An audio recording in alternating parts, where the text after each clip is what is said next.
In this discussion, our main concern is to narrate the story of how the Congress, after a period of relative ennui, which followed the withdrawal of the non cooperation, plunged into another round of mass movements against British rule during the early 1930s.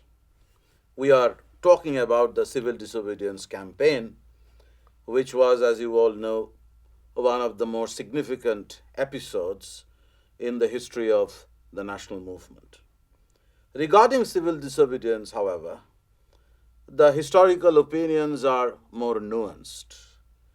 Historians have talked about the manner in which the civil disobedience actually made a significant progress on what had been left behind by the non cooperation.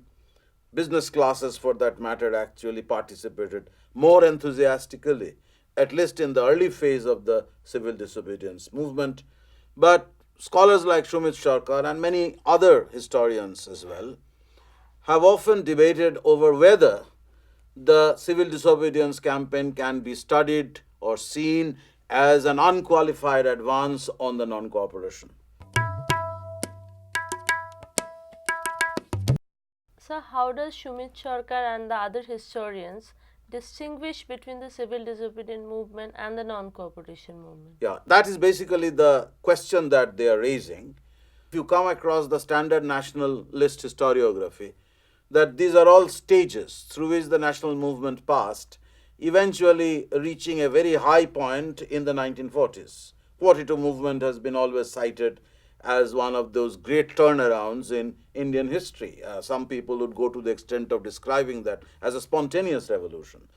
But Sarkar and others are arguing that in many respects, civil disobedience actually had shown indications of a number of fissures within India's body politic. For that matter, even if the business classes were very enthusiastic in supporting the Congress in the civil disobedience campaign in the early stage, when it threatened to grow into a more radical kind of a mobilization in the later stages, they began to advise Gandhi to arrive at a compromise. Women's participation was remarkable during the civil disobedience movement. They were participating in the movement in large number, not just women in the high places, but also ordinary women.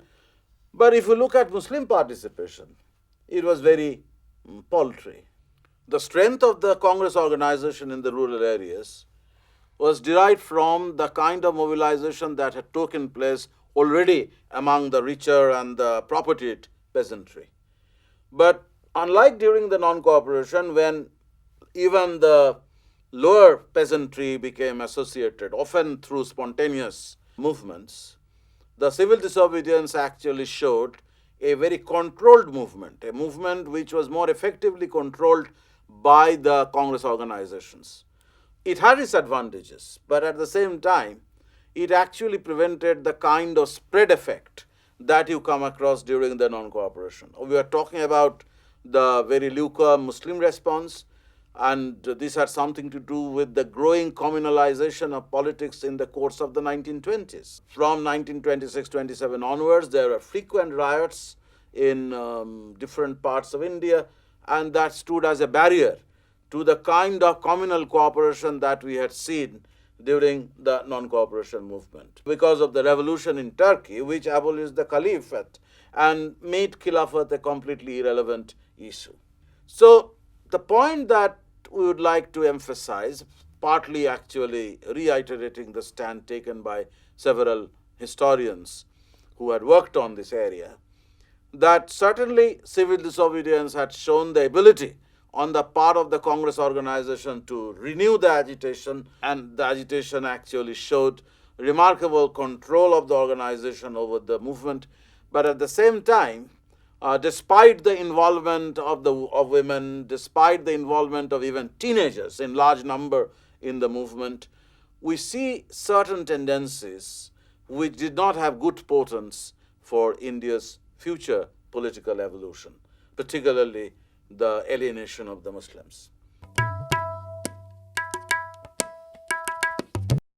Now, saying this, it is important to look at civil disobedience in terms of a historical sequence.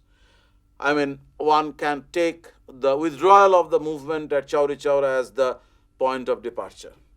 You know how the withdrawal of the movement had created considerable disillusionment among congressmen. The radical congressmen were completely baffled by Gandhi's decision, even though Gandhi, from his own standpoint, was correct in upholding the stand that if the ordinary participants in the movement were actually failing to adhere to the nonviolent principles. Now, from about the time when the non-cooperation movement was withdrawn until 1927, when a renewed spark of agitation began to be seen with the anti-Simon Commission agitation, it was a period of relative lull. Political life was dull, and there was an element of despondency as well. Excuse me, sir. Why was it that the Simon Commission created so much resentment among the Indian politicians? It created the resentment because of the kind of indifference that was shown by the British government, which sent the Simon Commission to India towards Indian political demands. The manner in which the commission was constituted, it was an all-white commission constituted by Englishmen, and no Indian was made a member of the Simon Commission, which was actually going into the complexities of the constitutional question in order to suggest measures to resolve them. So that was certainly one of the main reasons why the Simon Commission was creating so much of resentment and evoked opposition.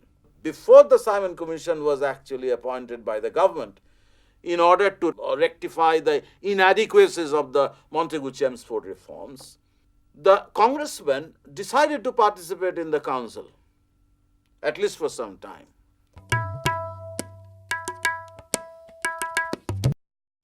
Say, the movement was withdrawn at Chauri Chaura, and the congressmen who wished to participate in the council in order to wreck it from within, to use the words of those congressmen like Motilal Nehru or Chittaranjan Das, who formed the Swarajya Party in order to participate in the council elections, because the Congress officially would not allow its members to go into these reformed councils. The Swarajya Party created a lot of enthusiasm. C.R. Das became the mayor of Calcutta Corporation, appointed Subhash Chandra Bose, his lieutenant, as the chief executive officer.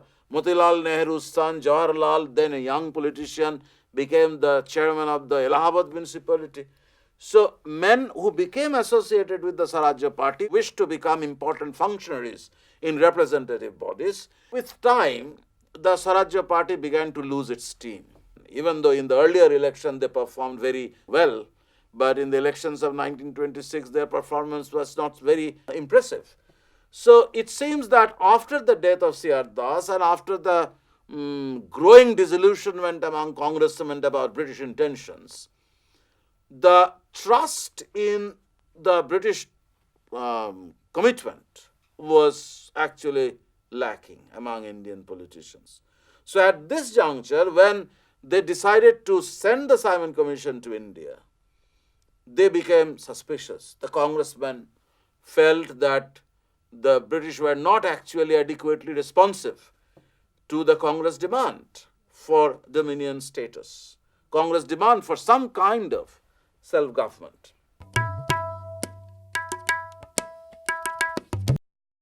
In the Congress session in 1927, the decision was taken to boycott the Simon Commission. And that triggered the renewal of a new phase of agitation in India. And the Simon Commission agitation took place in most of the cities. And in one such occasion, when there was a demonstration happening in Lahore, one of the very respectable old leaders of the Congress, Lajpat Rai, suffered injury and eventually he died. So the Simon Commission agitation can be seen as an important turning point, which was actually preparing the ground for a major campaign in 1930. But there was another campaign as well, something which was limited among the peasants, limited in one region known as the Bardoli Satyagraha. In 1928, with that Satyagraha, Gandhi once again returned to the mainstream of Congress politics. So Congress, alongside rejecting the Simon Commission, asked Motilal Nehru and Tej Bahadur Sapru to draft an alternative constitution. It is known as the Nehru Report, which was finally tabled in the Congress, which actually sketched a particular constitutional structure. There were disagreements, of course, with the Muslim League leaders like Jinnah, but eventually the Nehru Report was drafted and tabled before the Congress. And the Congress, on the basis of that Nehru Report, wanted the negotiations with the government. The government all along had shown a complete indifference to such demands. So by 1928-29, you can see rumblings of discontent within the Congress about the intentions of the colonial state. Some of the radical young politicians like Jawaharlal Nehru or Subhash Chandra Bose in Calcutta, they were unhappy with this limited demand for dominion status. They wanted complete independence. So that in 1929, when the Congress session met at Lahore, they decided in favor of Purna Swaraj. Complete independence resolution was adopted in the Congress session at Lahore in 1929. Much against Gandhi's wishes. Gandhi still wanted to follow a very cautious line. But the condition in India was such that this kind of radicalization of politics was unstoppable. People were not very happy with the way the government was treating the Indian politicians, the way Simon Commission completely ignored Indian representation, the way the government was actually silent about what they were exactly going to do with the constitution. But apart from this, there are other reasons as well, social reasons caused by the depression. The depression was responsible for a downswing in prices which had affected the peasants very substantially. And that was one reason why the substantial and the propertied peasantry were resentful about the taxation of the government. They were in favor of lowering down of taxes, and no revenue campaign or a no rent campaign was likely to be popular among them. There was labor militancy in 1928-29, particularly when the depression hit the Indian economy. There were layoffs, strikes became more frequent. So you have a larger context of peasant resentment about revenue in the larger context of declining agricultural prices, working class resentment caused by layoffs and retrenchment, wage cuts. Among the trade unions, there was a clear tendency of being influenced by communism. Girni Kamgar Union in Bombay, for example, came to be influenced increasingly by the Marxists. Even in Bengal, the communists were actually gradually making inroads into the working class movement. So there was an element of radicalization in Indian politics at that time because of a number of other factors outside of the orbit of Congress politics. If you look at the Congress, you see a certain force developing from within the Congress which wished to follow a more radical line of action. It is in this context, it was difficult for Gandhi also to keep these radical tendencies in check. So Gandhi arrived at a compromise. Gandhi persuaded the Congress to accept the Nehru Report, which is the draft constitution formulated or drafted by Motilal, mainly in association with Tej Bahadur Sapru, a liberal. But in order to disarm the more radically inclined congressman, the young congressman, he also suggested that if the government was unwilling to accept this report as the basis of the new constitution, then the Congress would plunge into a new phase of movement. So 26 January 1930 was celebrated as the Independence Day. And that was the turning point. And when Gandhi realized that the Viceroy Irwin was not going to respond to his overtures, he decided that the time had come for the Congress to start the Civil Disobedience Movement. That is the civil disobedience, the backdrop. But then, in his own cautious style, Gandhi wanted to move slowly. in order to allow adequate preparations for the movement, in order to allow the Congress organizations to tighten up their organizational control over the followers, particularly in the rural areas. So he began with a modest aim of violating and breaking the salt law, the monopoly that the government had on salt production, arguing by breaking the salt law, he would start the civil disobedience. And this is during March, April 1930. Salt certainly was a very important symbol. So why did Gandhi choose this incident of breaking the salt law as the initiation of the civil disobedience movement? In the first place, it fits in with Gandhi's overall strategy of moving slowly. An issue which will enable him to organize movements in different parts of India on a rather small scale.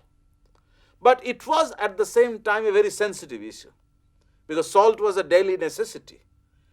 And the Indians wanted the right to produce salt. That was the only way they would not actually pay these taxes, which were taken by government through their control over salt production. That was the reason. It became a very popular kind of symbol, appealing to the poorer classes. So that was the reason why breaking the salt law was the point of entry into a new phase of campaign. But as you know, civil disobedience movement in many pockets did not actually conform to these Gandhian limits. You will look at Chittagong, for example.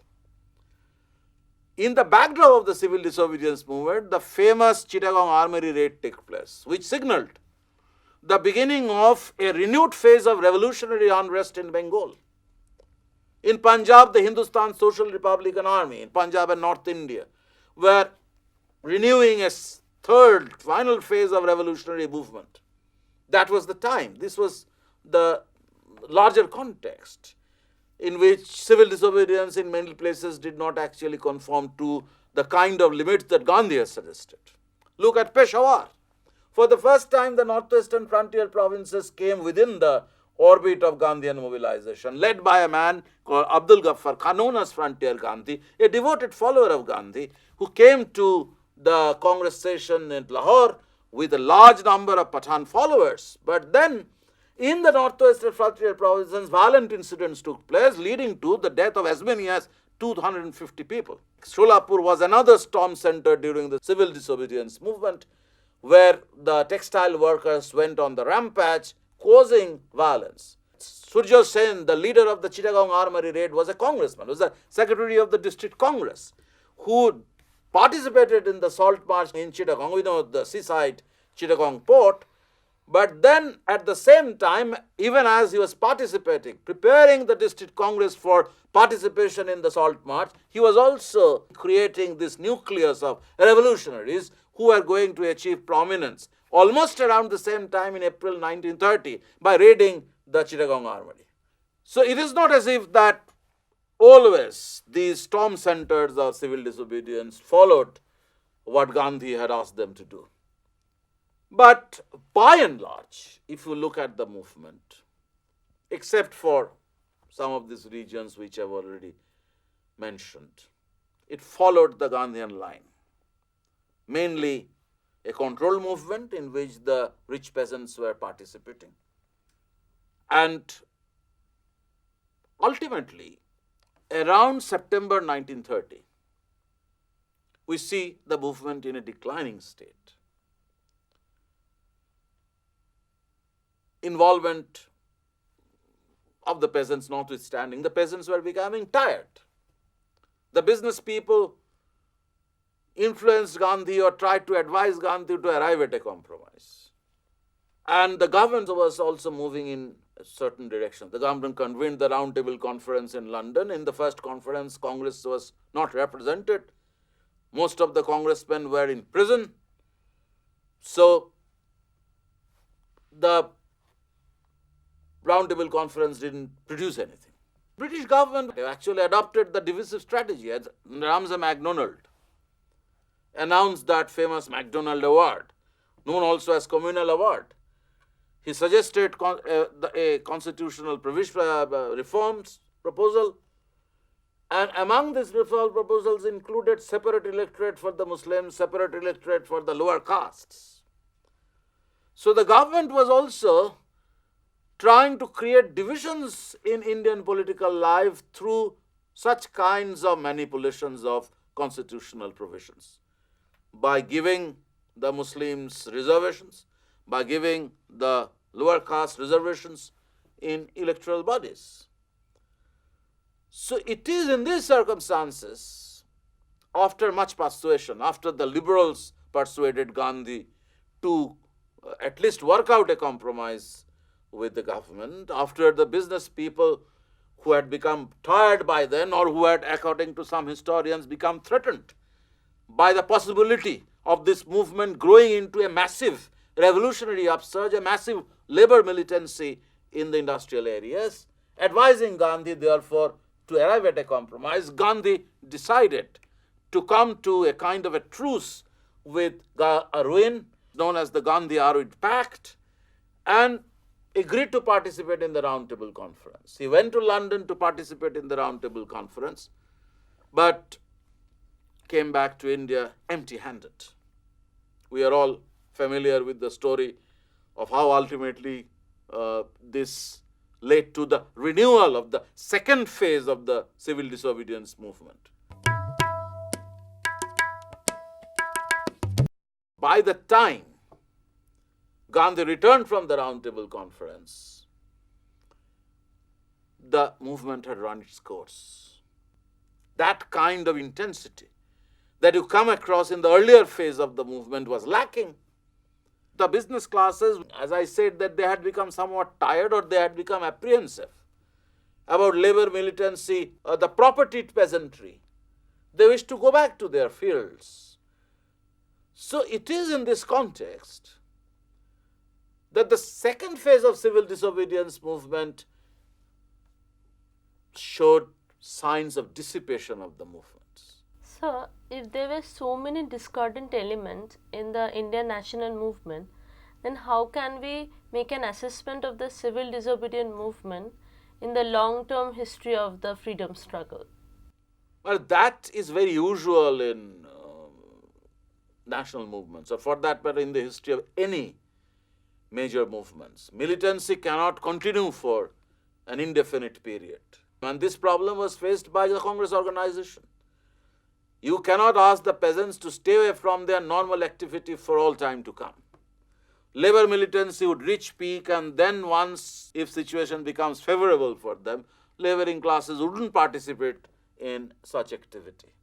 So it is not as if that any such movement of the sort that happened during the non-cooperation struggle or during the civil disobedience movement, that any such movement would continue for an indefinite period. But you know that civil disobedience managed to bring in women in large number. You have, yes? Sir, I wanted to know the names of the important women leaders who distinguished themselves as important leaders in the civil disobedience movement. During the civil disobedience movement, we come across the emergence of Vijayalakshmi Pandit, Kamala Devi Chattopadhyay.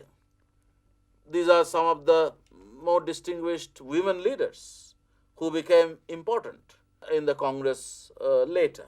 You come across participation by teenagers in large number. You have an arrest list where large number of teenaged people figured prominently.